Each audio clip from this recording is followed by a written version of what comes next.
Okay, I'm going to go ahead and get started here. Most of you are probably watching the news right now, be it the mainstream media or the alternative, whatever. Alex Jones is doing a very extensive program on what happened this morning. And I'm just going to call this out now because I'm tired of messing around, okay? I'm tired of giving people the benefit of the doubt who don't deserve it. And I know a lot of you are going to get upset about what I'm saying here this morning, or this afternoon, rather, depending upon where you are. But I think it just has to be said, and so I'm going to say it. It's unfortunate. It's very unfortunate. Most of you should know by now. You know, Roger Stone said for a long time that Mueller was probably going to come after him. And of course, this morning, I mean, they couldn't come up with two FBI agents, to call his attorney and say, hey, we need Roger to turn himself in. We'll have a couple of agents over there to give him the arrest warrant this morning. No, they got to have a huge SWAT team pointing weapons at him, having the news media there. They notified the news media. They didn't notify Roger Stone's attorneys so that they could get all this on film. If people don't understand by now that our intelligence community, including the FBI, is totally out of control and anti-American, and I don't want to hear any bullshit that the agents down lower are not the same as the people at the top, because if they do the bidding of these unconstitutional tyrants, they are no better than them. And I'm tired of hearing Hannity and Alex Jones and all of these other people say that the FBI is only bad at the top. No, that's not the case. As a matter of fact, I'm thinking about doing a live stream interaction here in the next little while with somebody who had some really close association with how the FBI and the DOJ actually works, and it's not for justice. But anyway, that's another story. Okay, so they arrested Roger Stone this morning. This is not going to seem like it's the same thing because Benghazi was so serious. People lost their lives. But the principle is the same, and it's called loyalty or lack thereof. That's what's important here. What's happening to Trump's supporters is Trump's Benghazi. He has turned his back on those who are out there fighting for the constitutional republic and his presidency that he based rhetoric upon and has had little action on the ground. And I've said this for a long time. I realize that people's lives were lost at Benghazi. I don't want anybody to mess with this and call it something that it isn't. Okay? I'm talking about the principle of loyalty and subversion and turning your back on somebody who's out there fighting for the right thing. Trump is the president of the United States. I don't give a damn about Mueller's investigation or any collusion or any obstruction claims.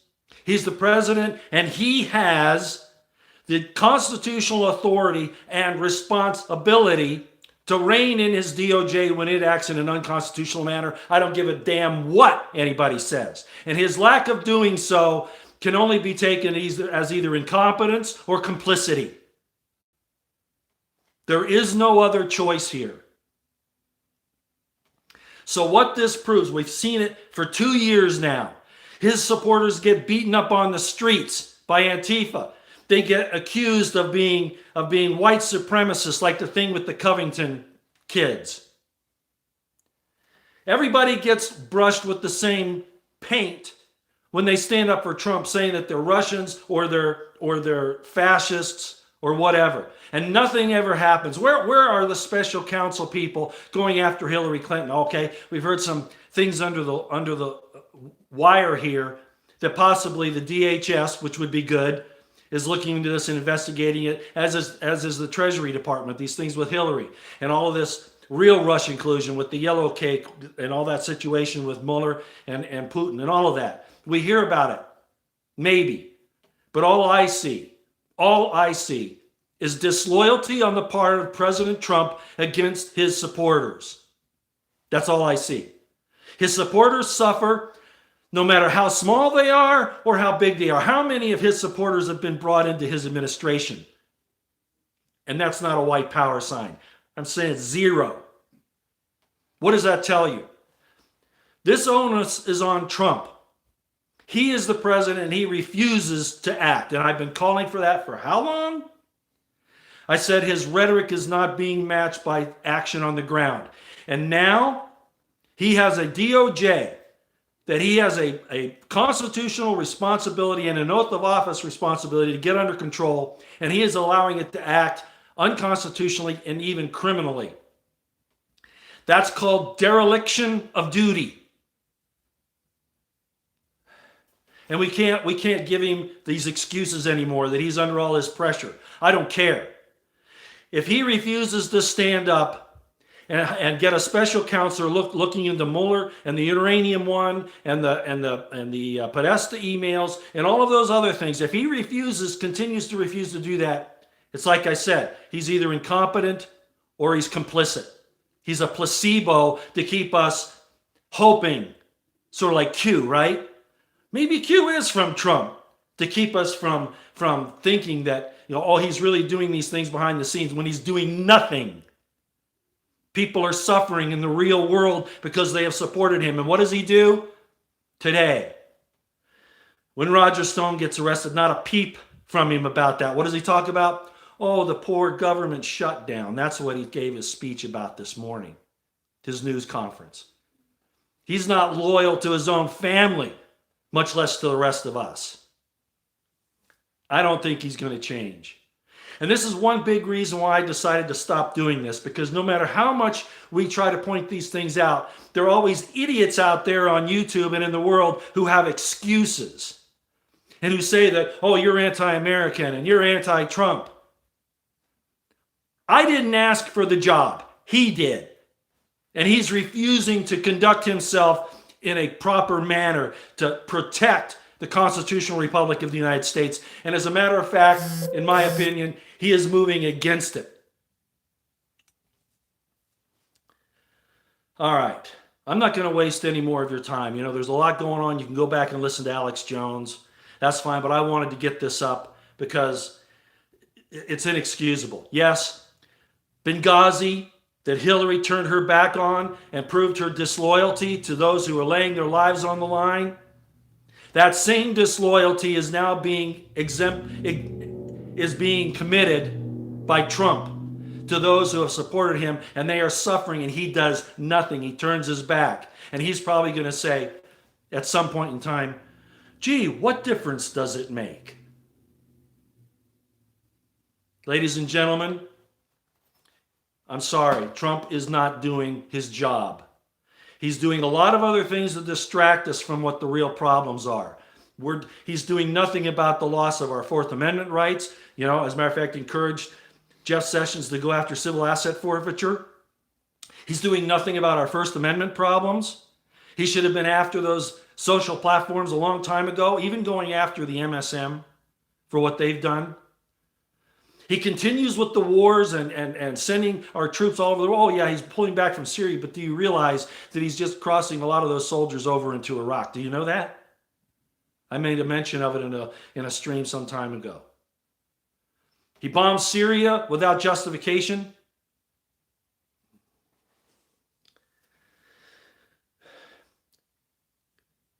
There's one thing you cannot do and be an honest person.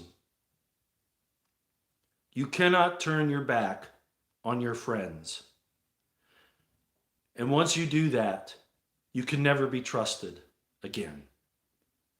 Trump, you either do your job, have a special counsel appointed to go after the criminals that you know exist, the real ones, those who are harassing your supporters and those who support the restoration of the constitutional republic. You either do your job and go after these people,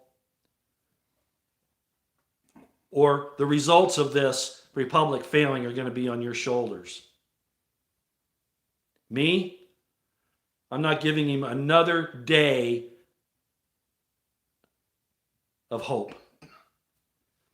The other day when he decided that he wasn't going to do the State of the Union address, remember? And it came on. And I said, I'm going to give him the benefit of the doubt here. He might be concerned about the fact, because what did Pelosi say? I'm not going to show up, President. We're not going to have it at the Congress. And I'm not going to show up no matter where you go to have it. And that would include Schiff and all those other people, if you can call them people. So what does that mean? That means that something in the works to go after him could be the case. And Pelosi said what? My Republican insider pointed this out. I said as much, but he made it more succinct. Pelosi said, I can't guarantee the security. There will be no security for the State of the Union address. Setting it up so that if he is killed, she can say, I told you so.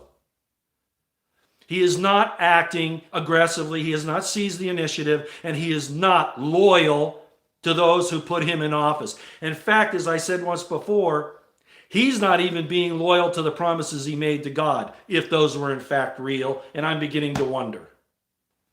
So all of you who don't like what I'm saying here, you really think I don't, it's bothering me? No, it doesn't. Because I don't even want to do this anymore, because obviously it's not making a difference. At least not for me. There are people with a lot more power and influence than I am saying the same thing in so many words, and he does nothing but tweet about complaining. He complains, he whines, right? That's all he does. And we have people that, I get a kick out of this. I love AIM, American Intelligence Media. But they get on there and they say they're decoding the Trump tweets, and they do all of this explanation, which I appreciate. I think in a lot of ways they're right on. But I also think that they're giving him credit where no credit is due. And the situation today and the ongoing disloyalty by Trump and the way he ignores these things is his Benghazi. The window for him to exonerate himself in the eyes of those who put him where he is, that window is closing. I'm not giving him any more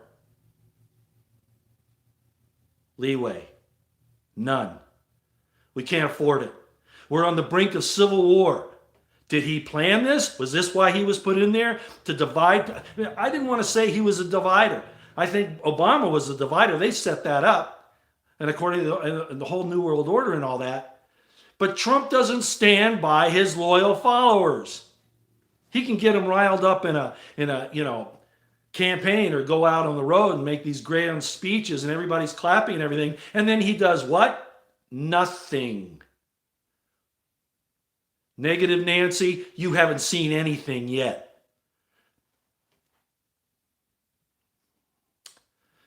So, you all want to stand up for Trump? That's fine. But you know what? When you have a kid and they don't do what they say they're going to do, you take something from them. You discipline them.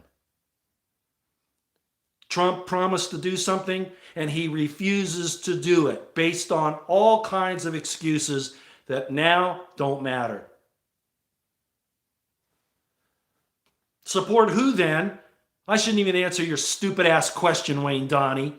It's not a point of that Hillary would have been a bad choice. The point is that Trump is not doing his job. I don't want to hear these excuses and trying to, do this bait and switch nonsense. Again, I'm going to say it one more time. Trump asked for the job and he made a lot of promises. Jailing Hillary. Getting us out of NATO. Stopping NAFTA. Oh, he stopped NAFTA, all right, but have you seen the new agreement? It's almost the same thing. Okay. I'm done. I can talk about the Cyrus thing that everybody wants to talk about and all that. But you know what? I don't believe a word he says until he acts against the criminals and the traitors against our country. I'm not going to believe anything. All right? I'd like to answer questions, but I'm not going to. Like I said, I might have a live stream up about the corruption in the FBI and the DOJ again here in the next day or so. I'm not sure yet. I'm not sure it does any good. Everybody knows it. All Trump can do is whine about it. This is Trump's Benghazi. He has turned his back on those out in the trenches fighting the fight. That's what this is. If you don't like it, Bye. Thanks for coming, everybody. See you later. Sometime. I'm not sure when.